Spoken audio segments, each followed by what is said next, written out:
One of the things Scott said, though, is, again, existing housing, people that own their homes, we're going to keep them wealthy. We're going to keep those prices up.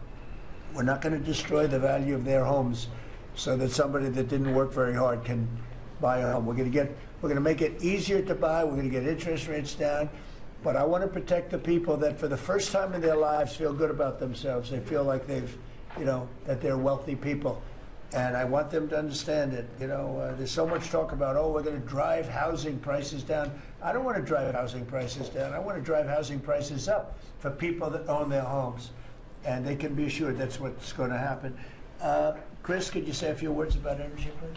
You bet, Mr. President. I can say with confidence that your energy dominance agenda is firing on all cylinders. United States oil production today is greater than Saudi Arabia and Russia combined, the #2 and #3 producers. Our natural gas production today is greater than Russia, China, and Iran combined, the second, third, and fourth largest natural gas producers. Huge production in the United States.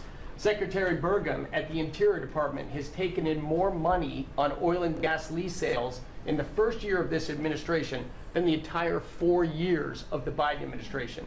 And beyond oil and gas, 6 new coal leases under this first year of this administration from the Interior Department, and coal production is growing again in the United States after years of decline.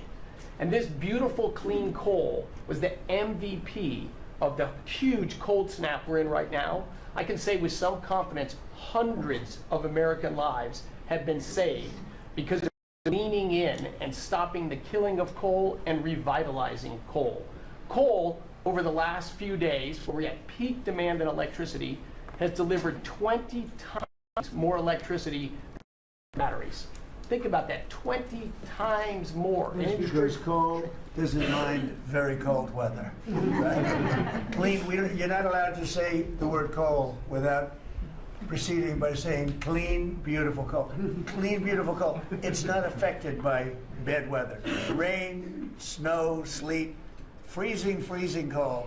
How does it react under freezing cold weather? It steps up and delivers big time. In fact, what coal did during this storm was deliver massively more electricity than it was delivering a month ago.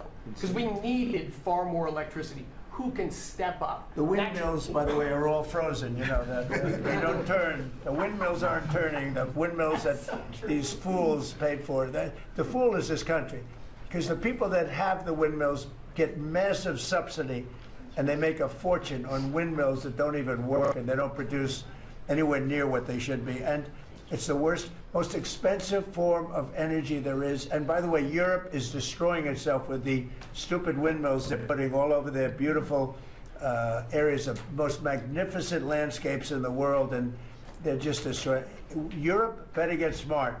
Between immigration and energy, they're destroying. It's not recognizable. They've got to smarten up before it's too late. Please go ahead. Yeah, in New England, with somewhat European energy policies, at peak demand time, very cold in New England, wind, solar, and batteries that you were just speaking of delivered less than 3% of the electricity needed at peak demand time, and that's when it matters.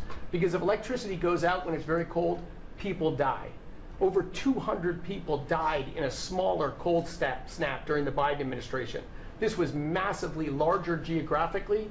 We've had no failure of the electricity grid, no failure of long-distance transmission lines. Local distribution lines have iced up and come down, and we have people from all over the country working to get those back up because people need their lights back on.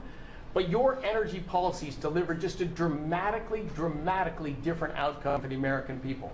We've continued the Biden-era policies for one more year, continued to shut down coal plants, continued these crazy climate restrictions that wouldn't even let power plants run at maximum demand time. We hadn't liberated all the backup generators that are sitting there. We gave up an emergency approval. So a lot of those plants that we're going to close, coal plants that were modern and good and threw up very little problem, and that were really powerful. By the way, China does most of everything they're doing with coal. Not that we want to copy anybody, but they make the windmills, but they don't have a lot of wind farms. Somebody ought to look at that. How many wind farms do they have? Very, very few. They make them, they sell them, they make a fortune. but they don't use them. So the coal, I understand they're using it also as a great backup. So you build a plant, but they have it as a backup in case of tragedy, in case of really bad weather, et cetera, et cetera. They actually store coal on the site of other plants so that if they need emergency energy, the coal is always going to be there, whereas other things aren't. Is that correct? Exactly. Coal pretty just good. stepped up here to the 25% of our electricity during this high demand time. Natural gas, coal, and nuclear. They are what run the American electricity grid. The others are ornaments and often expensive And you ornaments. stopped plants that drive from up being prices. demolished, right?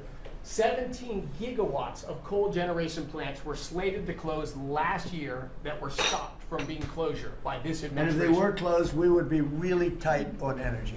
We would have had significant blackouts at these peak cold times, and extrapolating from the last storm during the Biden administration, I think at least hundreds of deaths. Because in the South, a lot of heating is done with electricity generation. If those grids go down, people die.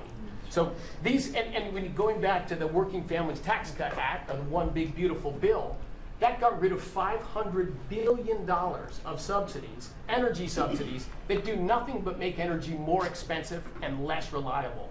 And under this administration, we've spent massively less on energy, and we've delivered massively more on energy. And when you have more energy of lower prices. It's a fantastic job. You and Doug. Doug said, you got to get this guy Doug. You got to get this guy Chris Wright and get him as soon as you can. I said, but I want you to run energy. He said, well, I'm good at it, but he's better, right? Can you tell me that? So I gave him the land, I gave you the energy, right? And it's a great combination. I mean, they literally have, I said, maybe we'll merge it in some way. They said, we don't have to. We get along. They work together, right, with the land. He's got the land and the energy. He's got the knowledge to take it out. It's been a good combination. This administration, the whole administration, and your leadership has been very focused on energy, because we can push down energy prices, we can lower costs on Americans, and we can raise wages by bringing jobs and opportunities here.